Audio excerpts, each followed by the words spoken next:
Ya, ṣàtìrí Ustaz Jamiu Adegunwa báyìí. Àìpé ẹ̀ ń sọ̀rọ̀ lọ́wọ́. Sàmà lè kúkọ́.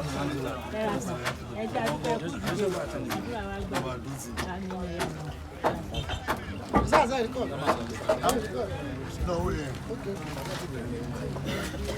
So sama lagi asik. Aku Jimmy ni. Aku Jihad. Sudah no Islam. Kau juga kau sahur kau ini kau. Ya, orúkọ tèmi ni tí ayé mọ̀ mí sí Ustaz Jamiu Adegunwa Labaika the Christ. Labaika the Christ. Christ. Bẹ́ẹ̀. Kí ni túmọ̀ Labaika the Christ? Ya, kí tó sọ túmọ̀ ẹ̀, kí ọwọ́ sọ ìpìlẹ̀, kí tó sọ túmọ̀. Nọ́mbà gbogbo ẹni tó ń wí Labaika ni mo jẹ́ pé. Mo jẹ́ pé. Ẹ̀dẹ̀ mi tàbá lọ wà ní Aram. Tàbá kọ́ àwọn tàbá sọ pé Labaika Allahumma Labaika. Labaika la sharika laka labaika innal hamda wa ni'mata laka wal mulk la sharika lak. So àwọn wà lára fàáyín 1998 èmi Adébọ̀wálé Abdulateef Adébọ̀wálé ọlọ́mọ àfọwọ́kẹ́ kúrọ́lá ọkọ̀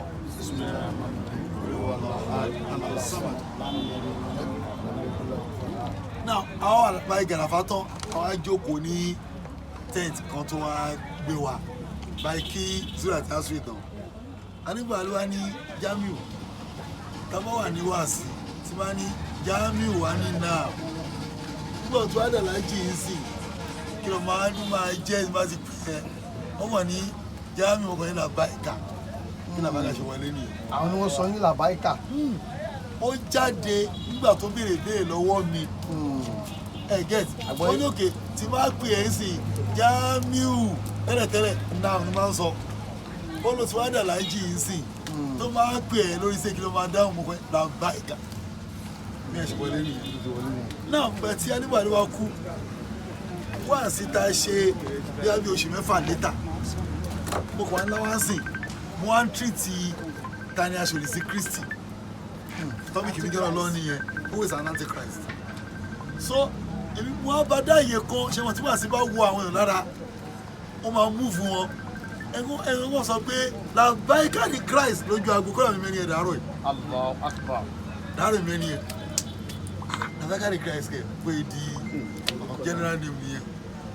wọ́n yẹ sí Labaika the Christ ní ẹ̀ dàárọ̀ yìí. Lánàá ni ọkọ̀ ṣẹlẹ̀ ní kóòtù. Náà Wàhálà tó wà láàrin àbí kí n sọ pé ọ̀rọ̀ tó wà láàrin àti olórí ìjọ ACADIP. lórí kìí ṣe wàhálà. Torí wọ́n ti sọ àwọn ọ̀rọ̀ yẹn kò ní rí light of the day. Wọ́n máa padà dànù ni, máa padà ṣe bákan ni. Ṣùgbọ́n ilé ẹjọ́ sọ pé ẹlẹ́tọ̀ọ́ ní pé ẹ̀tọ́ wà lórí ọ̀rọ̀ yẹn kí wọ́n gbọ́. That aspect or that new development ojú ò lè fi wò bó o lọ ṣe rí lára yín. Ṣé rí alhamdulilayi rabbil alamin aláwọ̀kọ́ ni pé kéèsì ò bà mí lérò láti bẹ̀rẹ̀ ní tí mo kàn ní pé àbòsí pọ̀ lọ́wọ́ àwọn èèyàn wa ṣé ìlú táwọn ló máa tún Nàìjíríà tó tó ó dẹ̀ máa tó láì Tinubu máa tó torí pé àwọn changes kọ̀ọ̀kan ń ṣẹlẹ̀ láyé Tinubu yìí dáàrí kó ẹ pé ìgbà ayé Tinubu yìí la gbé kéèsì ẹ̀ wọlé àti bá débi kan àti bá débi tó lápẹẹrẹ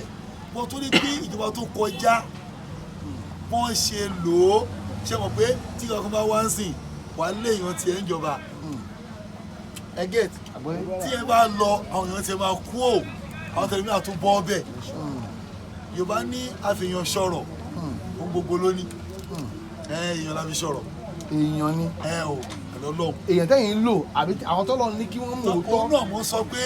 èèyàn tí ṣẹ́rí alákọ̀ọ́ ni pé tẹ bá wọ́ ṣèmi dáadáa máa sọ kíní kan téèyàn bá láìkì mi ẹni Ọlọ́run ẹni tó bá fẹ́ràn yín ẹni Ọlọ́run torí pé èmi ìṣòro bá lò èmi ò sí ní àbòsí tẹ́ni bá gbé kí bá ń yẹ sí sẹ́kẹ̀tì mi ń sìn tó bá ṣẹ̀ máa bá sòótọ́ ọ̀rọ̀ tí ò bá gbọ́ a máa yà fúnra wa ni kò wá ní ká má tún padà ṣọ̀rẹ́ tó bá ti change o èmi ò jàjà díjú mi è gbé kòtò ọ̀tá mi jìn máa ń fi àyè lẹ̀ pé ó lè change lọ́la mi jàjà díjú rí náà ṣé wá rí èyí tí sọ ń gbà yẹn pé òun fún 48 hours kí n lọ fi withdraw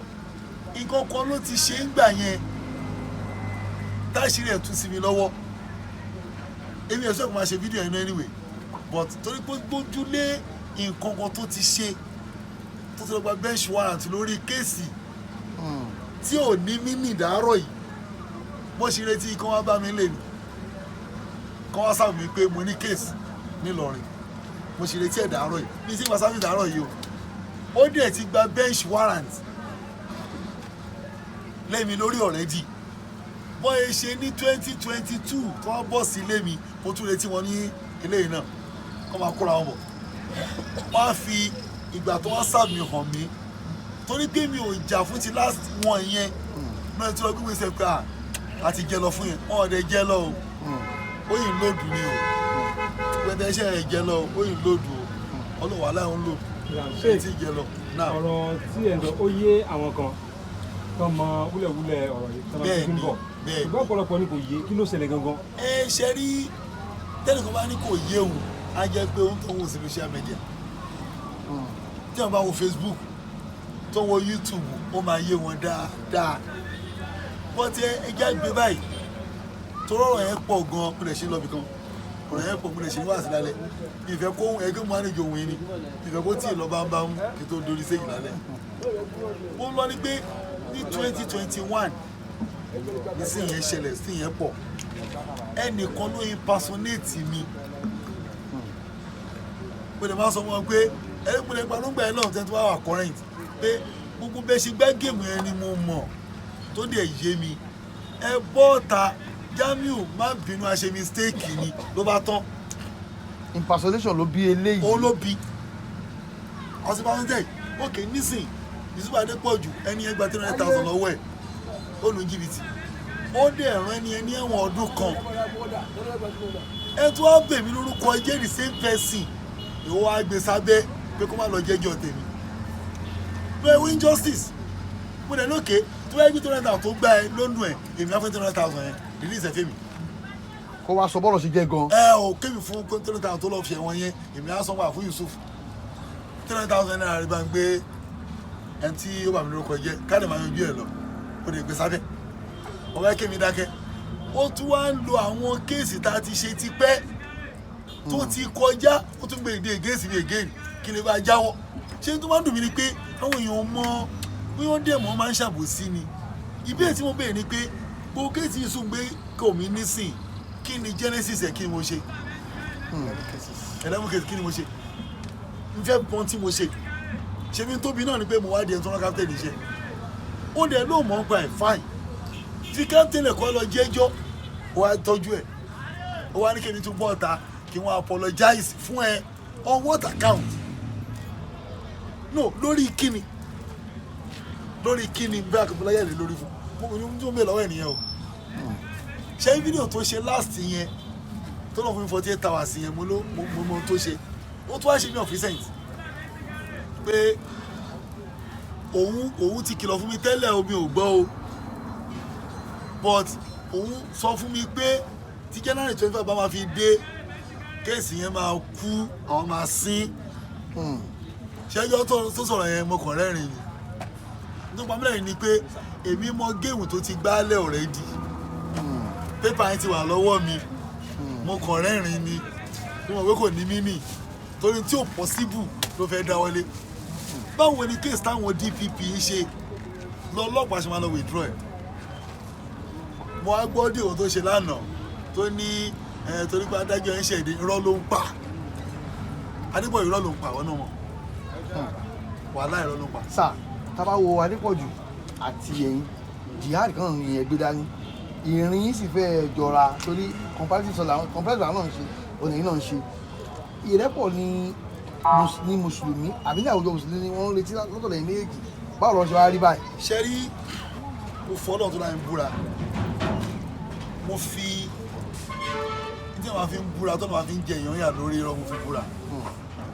tó bá jẹ́ pé kò fi dídà tèmi èmi àti òní ní problem òun kò ní problem pẹ̀lú mi torí masofẹ́nì kan lánàá àbígẹ̀ta tó pè mo ní kí n ju kéèsì captain yìí lẹ̀ kò ná mi ní 1 naira torí pé Ọlọ́run kẹ́ mi débi pé àwọn tó ń bá mi ṣe wọ́n trust mi dojú gẹ́ pé mi lè dá wọn so bá ní chairman kéèsì ẹja filẹ̀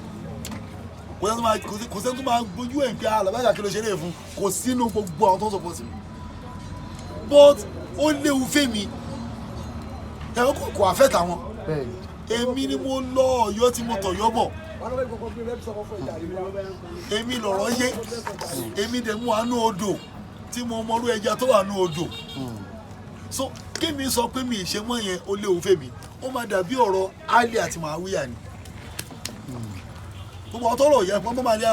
Ali sọ̀rọ̀ pé Ali jágbàgbé tó wà nílẹ̀ yìí Màáwíyà jágbàgbé bọ́rọ̀ èmi àti onígbà ìṣèrí lọ́wọ́ yìí nìyẹn o èmi ní Ali òní Màáwíyà tí n bá jáwọ́ pẹ́rẹ́ ikú pa mi torí pé ẹ̀yin ẹ̀ wò lérí tó lé gbé tí ó máa da kéèsì yẹn nù ó mọ̀ pé plan mi ti wà nílẹ̀ fún mi nìyẹn ìjọ́ tọ́lẹ̀ mi kan gbọ́ ìyẹn tí wọ́n bá mi sọ̀rọ̀ pé Jamiu gbàgbé mú yẹn òun mi kí n gbàgbé ẹ̀ ẹ̀rú adípọ̀jù ń bà mí ní tó tún ní lọ́wọ́ ìmọ̀ tó tún ní lọ́wọ́ tó lè gbé jáde ó dẹ̀ ti plan already sílẹ̀ ó ti plan season 2 already sílẹ̀ kọ́wọ́ kí mo ti mọ̀ bọ́wọ̀n invite mi o torí mi mọ ohun tí mo ṣe tọ́wọ́n invite mi lọ season 2 pé kí wọ́n á kọ statement on what account bọ́ torí kéèsì àánú yẹn tó já torí àwọn sí nǹkan fẹ́ ṣẹlẹ̀ kóòtù lánàá èmi rẹ̀ kó máa ṣẹlẹ̀ èmi náà ti prepare alẹ́ already gbogbo ọkùnrin kó máa da kéèsì yẹn nù èmi náà ti prepare alternative pé tó bá jó òrìn débẹ̀ lóòótọ́ o òrìn pin o alternative mi tún máa wà èmi náà ti àrímẹ̀ mo ṣe máa kó o mẹ́rin already but bí kéèsì yẹn ṣe já àwọn tó ń lọ́wọ́ àwọn tó ń pè ẹwọ ẹjẹ́ máa lọ ẹ má jà kó ẹjẹ́ máa lọ jàre làwọn yẹn ṣe já pa kó ń bẹ̀. now ṣé wàá rí ibi tí wọ́n lọ ni pé kéèsì tó gbé mi lọ ní 2019 yẹn mo ń sọ fún adájọ́ yẹn pé bàbá mo ló ń tì mí lójú pé èmi àtàdépọ̀jù lájúmọ̀ àwọn kóòtù lórí kíni ṣé lórí Jésù wí Ọlọ́run wí mo ní kan mi wà lábẹ́ mo ní bá mi bẹ̀ tó bá fẹ́ máa ṣe fún mo dẹ̀ ń tẹnu mọ́ adájọ́ ní mi ìṣẹ́jọ́ mo wà láì mi ìṣẹ́jọ́ adájọ́ ní mo ní case mo ní mọ̀mọ́ mo ní mi ìṣẹ́jọ́ torí ọ́díò táwọn ọmọ ẹ̀ ṣe pọ̀fìdá wà sí mi ró wà lọ́wọ́ mi tọ́jọ́ ń blame ara wọn kí kọ̀ntẹ́ndà yẹn lásán ó kílẹ̀ fún àwọn ọ̀dọ́ wà sí mi rí bọ̀ mo ní mi ò ní ìdí ẹ bá mi bẹ̀ tó bá fẹ́ máa ṣe fún adájọ́ sọ pé òkè tó bá jẹ́ bẹ́ẹ̀ mo fẹ́ kémi lọ ilé wọn kí n lọ bẹ̀ dáàdì ẹ̀ which I did mo kó lọ ní láago 6 ìrọ̀lẹ́ mo dé Ìlògùn ní aago 9 alẹ́ pẹ̀lú òjò mo dẹ̀ débẹ̀ dáadáa nílẹ̀ báńkì tí mo ní kí n get out mo dé kò ní 3 AM. kálàáfíà lè jọba then sir ká má fi gba àsìkò yín fracas láàrin ẹ̀yin tẹ́jọ́ ní mímọ̀ láàrin. èmi ò bá ń ṣe fracas o. ok àìgbọ́ ẹni yé. ẹ bá gbé no ṣe rí tó bá di word fracas ẹ tí ò ní content ló ṣe fracas. tó kọ́ sáà ń jà lásán. èmi ní content náà mo ní tóbi tí mo máa ń treat ikú mo ń treat láti party 1 to 9 to 10 yìí. ó dẹ̀ lọ 15 ṣé màá ráyè pé ẹnìkan búra gbájà màá dá sọ̀rọ̀ ẹnìkan búra wọn ẹgbọ́n èmi ò ń ṣe mọ̀. èyí tó wà nílẹ̀ sà kí la lè fi pẹ̀tù sí àlàáfíà lè jọba. ṣe rí ẹni kí Yusuf Adepoju lọ jáwọ́ tó bá ti túbá lórí àwọn iṣẹ́ tó ń ṣe yẹn wà láàláfíà máa jọba tó bá ti jáwọ́ wà láàláfíà máa jọba mọ tó wọn bá ti gbẹ̀mí ò nígbà mi nígbà kí irú tó ṣẹlẹ̀ sí àìrí kó ṣẹlẹ̀ sí mi. Alhaji Lateef Adébọ̀wálé tí ẹjọ́ bẹ̀rẹ̀ gbogbo ẹ̀ ń gbà yẹn kí lè mí ìsìn pàápàá yìí. ṣe rí ayé Adébọ̀wálé dáa gan due to the fact that ayé ò tí ì dàrú tó báyìí. no no ráwọn challenges kankan o gbọ̀ngàn tó tèmi kódà láàárọ̀ ìkọ̀rọ̀ tẹ́ bí mi láàárọ̀ yìí nígbà tí mo fẹ́ múra jímọ̀ mo wà ń balùwẹ̀ mo kàn kí ni kò wá sí mi lẹ́nu bíà nínú ayé ò làwọn ń lò yìí máa ní Adébọ̀wálé ò rí wo wà láti mo rí tó báyìí kẹ̀ máa rántí pé gẹ́gẹ́ bí ọ̀rọ̀ àwọn bàbá ó fẹ́ pẹ́ láyé olójú ò ní rí bí. ìkọlù máa fọwọ́ mú kálíbà ní ọ̀kan ọdún mẹ́ta nígbà lélo náà. gbogbo iṣẹ́ ìránṣẹ́ yẹn. adé ọjọ́ ọdún mẹ́ta péré ni èmi dẹ̀ ti lọ 26 years. ọ̀ní yìí. báwo mi ṣe ní bọ́ọ̀lù ojú mo ṣe ní rí ìtọ́ fún ẹ̀ ni pé ó láyọ̀ àfa lọ́wọ́ yìí. ó mọ nǹkan tó ń sọ. wà láìta lásán lẹ́lẹ́wà ó láà fà lọ́wọ́ yìí mò ń lọ pé kó wà lọ́wọ́ nìyẹn àṣọ́rọ̀ yẹn dùn ọ̀gá mi bàbá ìjọ ìmùkọ́ ní problem lọ́wọ́ 1996 ní ẹgbẹ́ wọn máa ń kọ́ra mọ́ mi lẹ́yìn tó sin lọ tán ẹ̀wọ̀n Jamiu dé lọ́bẹ̀ ó dé kí la gbé kí lè jù wọ́n ló ní ìbéèrè tí mo fi kó lọ bí ṣe wà láìmí ìgbádùn wọ́n tún wá set me up wọ́n gbówó kan sí mi lọ́rùn jọ náà lọ́wọ́ 350,000 naira. nígbà yẹn. sálárì mi 350 mo ń gbà o 350 naira kò wọ́n 500 naira 350 naira ní sálárì mi wọ́n dé èjì 350,000 sí mi lọ́rùn. mo kàn ní ìjọ tó wá fẹ́ lé mi olólè mi ni mo lé mi ò lè ṣé mo gbé nǹkan yín rí mo ní kó dàgbọ́n ẹjọ́ kan ẹnìkan wá tó ń ná dẹ̀ mọ̀ ó san owó lé 50,000 fún mi ó wà rajà mi ìmẹ́ tó jẹ́ mama ká ọ̀rọ̀ níwọ̀n ẹ̀kọ́ yẹn ní 50,000 tí máa kó fọ́gà mi ó lè má fi jíṣẹ́ mo á tọ́jú ẹ̀ ìjọ tẹ̀ ẹni ẹ wá ẹni ẹ kàn ó lọ ẹni ẹ wá káàkiri gbogbo ọjà Kaduna ló ti máa wá ó wá dé níjọ́ wá ní à òun béèrè pé òun sanwó kan 50,000 nígbà tó wà rajà last òun sì béèrè lọ́gbà òun mọ́ ní à ok 50,000 yẹn ó bá bá ó ní bẹ́ẹ̀ ni ṣé mo lè mi lẹ sọ fún ó ní ọ̀gá mi náà ń jókòó ó ní Jamiu ìwọ ló sọ mo ní bẹ́ẹ̀ ni bá lọ tọ́ bọ mo tọ́jú ẹ̀ sí bá ní ṣòwò rẹ̀ ó lóhùn rẹ̀ máa kó ọ̀gá mi ó tọ́jú ẹ̀ mo ní mọ̀ pé mi kọ́ mo ní òun ló ní ṣé ìwé kó trust mi tó báyẹn kò tó wọ́n set mi up ìjọ tó mi wá sọnù ó wá rán lọ́ọ̀yà kan wá fún mi pé kémi sọ pé ẹni tó sanwó yóò sọ mo ló san lọ́ọ̀yà bá pè mí sẹ́yìn pé Jamiu wa òun lè ràn mí lọ́wọ́ o mi lọ́nà o tí má lè gba fàáyọ̀ fún Jésù wọ́n ràn mí lọ́wọ́ mo ní wàhálà ìkìlọ̀ sẹ́wọ̀n ó pè mí ó ní ẹ mo ní bẹ́ẹ̀ mo ní ẹ̀wọ̀n yá ó yẹ gbé lọ kọ́ọ̀tù fẹ́ lọ ó ní ó kàn bínú jáde mo ní náà ìjọ kẹlọ gẹ́gẹ́ mi wá ó bẹ̀rẹ̀ sí lálé ní mo sọ ẹkún kan jọ yẹn la ilaha illallah ó wá kúrò lé mi lórí ṣé mo á dúró sí ẹ̀rọ ṣọ́ọ̀bù ẹ̀ báyìí mo ní madam tẹ́kẹ̀ mo jí owó yìí o kọ́ lọ ń jẹ míyàn tó ju 350 yẹn lọ bọ́tú ẹ̀ kèmí kọ́ mo fún olóṣù mẹ́fà ẹ máa sọ times 2 owó yẹn nù nínú ṣọ́ọ̀bù yìí mo kàn jáde ni la ilaha illallah baba ìyá dúró tán náà 96 ni o ìjọ tó pọ́dún kan gbére ó gbẹ̀rù kan lẹ́yìn ìgbà yẹn mo kàn ní dáńgà tó wá bá mi lé ni ìjọ tó pọ́dún kan gégé ìjọ kejì tó mọ́ tó ké mo kàn ní ìsìn ẹlẹ̀ dáńgà kan bá mi lé mo pílẹ̀ mi ìdẹ̀ níṣẹ́ ìlábọ̀ nínú kí n mú gàrí ọ̀rẹ́ mi kan wà ń gbà àbúyù sọ máa ṣe dára fún ó máa fún mi 10 naira láàárọ̀ 10 naira ni o máa ra ẹ̀pà 5 naira gàrí 20 naira sàfùlà 20 naira máa wọ mọ́tò 10 naira lọ sí sẹ́mi lọ preach nínú mọ́tò nínú owó 20 naira ni o máa wọ mọ́tò 10 naira lọ. ọ máa ń gbọ́ lọ inú mọ́ọ̀lù ẹni. ọ máa gbowó àlọ tí máa mọ̀ ní gbowó mọ́ màá tún àwọn lẹ́ẹ̀mẹ́ta ò ní gbowó mọ̀ pé mi ò kó ikú mu dá má ní màá bọ́lẹ̀ kó lọ ilé mo lọ ra gàrí àtẹ̀pà tí máa mu òun ni máa mu ṣúlẹ̀ mo lè ṣe ẹ̀fọ́ oṣù mẹ́fà gbáko mo máa lọ ni pé jésù oṣù mẹ́fà second day ni dáhà bàbá mi ọmọ ní Gabriel mo kàn tún dé gbá kàn kọlẹ̀kùn Jamiu wey you ní àdé ní à you know where you are I no get job now I go I dey sleep bí mo ṣe lọ preach dé gbà yẹn ni wọ́n á ní à you be prophet o mo ní prophet wetin happen only you talk am 6 months ago torí Igbo ni say madam go lose double of that money he lose am o only na yesterday ọmọ táwọn gbà tójóbìnrin ó dé àwọn àlọ box owó tí bá máa ti close akọ bọ sínú báńkì àwọn fi sẹlótéèpù lẹ́pà àwọn àkànjọ kejì lady ẹ̀ dẹ̀ gba owó yẹn kúrò ní ṣọ́ọ̀bù madam wà ṣọ́ọ̀bù ó dẹ̀ gbé fún boyfriend ẹ̀ lẹ́gbẹ̀ẹ́ báńkì ó dẹ̀ wọ báńkì lọ lójú ẹ̀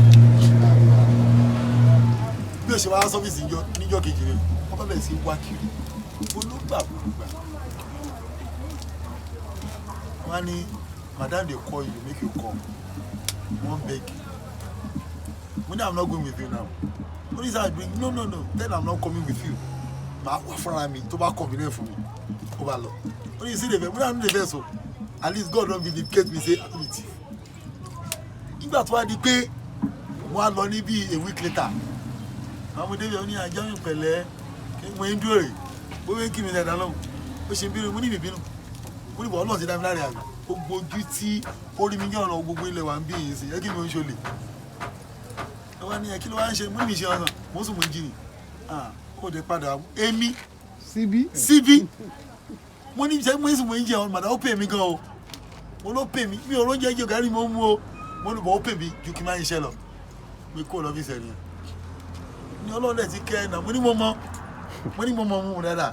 nígbà tó wá di inú àwẹ̀ kan bí ọdún bí 98 àbí 99 àti àti kúrò ẹ̀ wọ́n á ṣe wá sí ní junction wọ́n pè ní wọ́n á ṣe aláṣọ òkè ní ọ̀fin road wọ́n á ṣe wá sí ibẹ̀ nínú àwẹ̀ ó wá wà ní ṣọ́ọ̀bù wọ́n á ń gbọ́ kó sì máa yẹn ó ń gbọ́ ní ṣọ́ọ̀bù wọ́n á lọ kí wọ́n gbé e. níyà Jamiu wọ́n ní Ustaz Jamiu. point of correction. ó ti dá fún alágan níbẹ̀ ni máa ẹ̀fọ́ lọ́wọ́ gbẹ̀gbẹ́ mi náà ní àwọn náà máa gbọ́ tẹ ọ̀rọ̀ Jésù máa sọ dáadáa mu ni ti máa sọ kú nìyẹn. ní ìwà bàbá ṣé fílọ̀ tí mo ṣe nu mọ́tò tí mo wà lọ ní ṣọ́ọ̀bù ẹ̀yẹn mo fọ́lọ̀ búra wà láì ọmọ tó bí wọ́n pè ní Tolú ṣe ló bá mi jẹ́nà lọ́hùn pé Afa Jamiu your salary na 350 naira ó ní tó ń ṣe ó ló máa ń ròyìn gan-an nu mọ́tò ó máa ń dánú mọ́tò rú gan-an ó ní ọba ìbù gan-an mo ní ìyá I know ó ní òun lè mú lọ sọ́dọ̀ pásítọ̀ àwọn pé wọ́n máa fún $5,000 per month wallahi ta'ala mo ní Tolú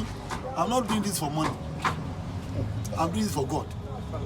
ó ní we no go reach o mo ní I no wan reach kẹ́ni mo tí mo ti là kó yánu ayé. Bàbá ká máa fẹ́ lè ṣe lọ lórí táìmì nínú. Thanks for watching this video. Subscribe on our YouTube channel. Subscription is free. You can call us on 0080597807 for your event coverage.